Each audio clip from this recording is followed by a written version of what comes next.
ఉపదేశకునికి ఏమి ఇవ్వాలి? మంచి పదార్థాలలో ఇవ్వాలి.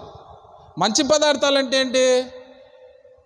ఏడన్నా చచ్చిపోయిన గొర్రె, చినిగిపోయిన నోటు, ఇవి ఏరు పెట్టుకొని రావాలి. ఎక్కడికి వచ్చేటప్పుడు? ఉపదేశం పొందేవాడి దగ్గరికి వచ్చేటప్పుడు. బైబిల్ గ్రంథంలో కీషు అనే ధనవంతుడు ఒక ఆయన ఉన్నాడు. ఆయనకు సౌలు కుమారుడు.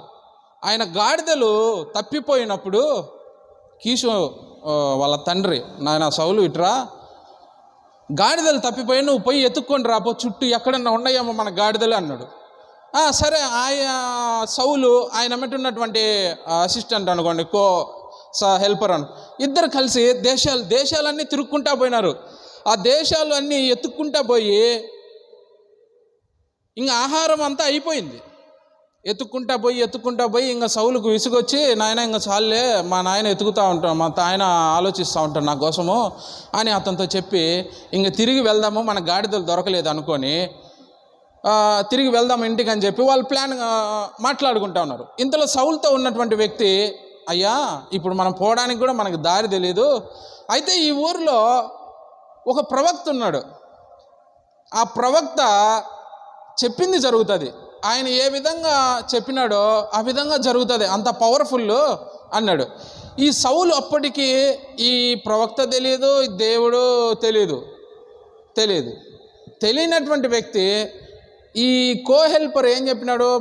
ఆ ప్రవక్త దగ్గరికి వెళ్దాం, ఇప్పుడు పోయి ఆయన దగ్గర కనుక్కొని ఎట్లా వెళ్ళాలో అట్లా వెళ్దాము, ప్రార్థన చేసుకొని ఆయన ఏం చెప్తే అది జరుగుతుంది, ఒకసారి వెళ్దామన్నాడు. ఈయన దేవుణ్ణి ఎరగనటువంటి మనిషి, ఎరగనటువంటి వ్యక్తి. అయితే ఏం చెప్తా ఉన్నాడు? తర్వాత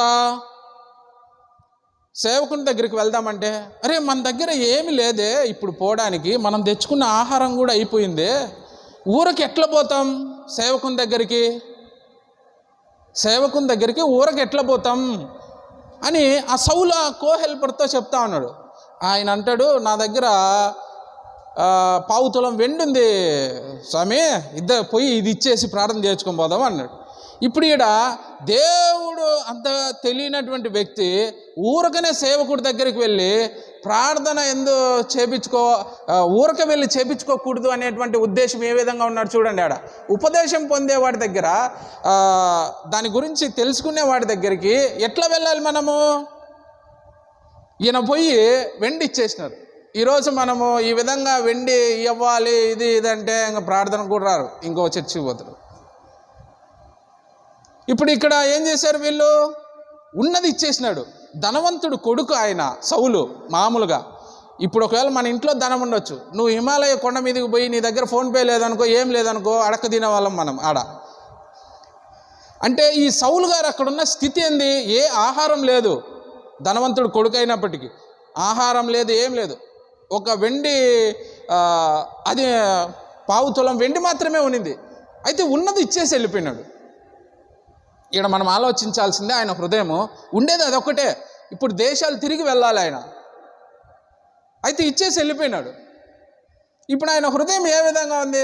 ఊరకనే మనము సేవకుని దగ్గరికి వెళ్ళినప్పుడు, ఉపదేశం ఆయన ద్వారా మనం పొందుతూ ఉన్నప్పుడు మనం ఏ విధంగా వెళ్ళాలి? అది మీరే ఆలోచించుకోవాలి. హల్లెలూయా, హల్లెలూయా. ఇంకో విషయం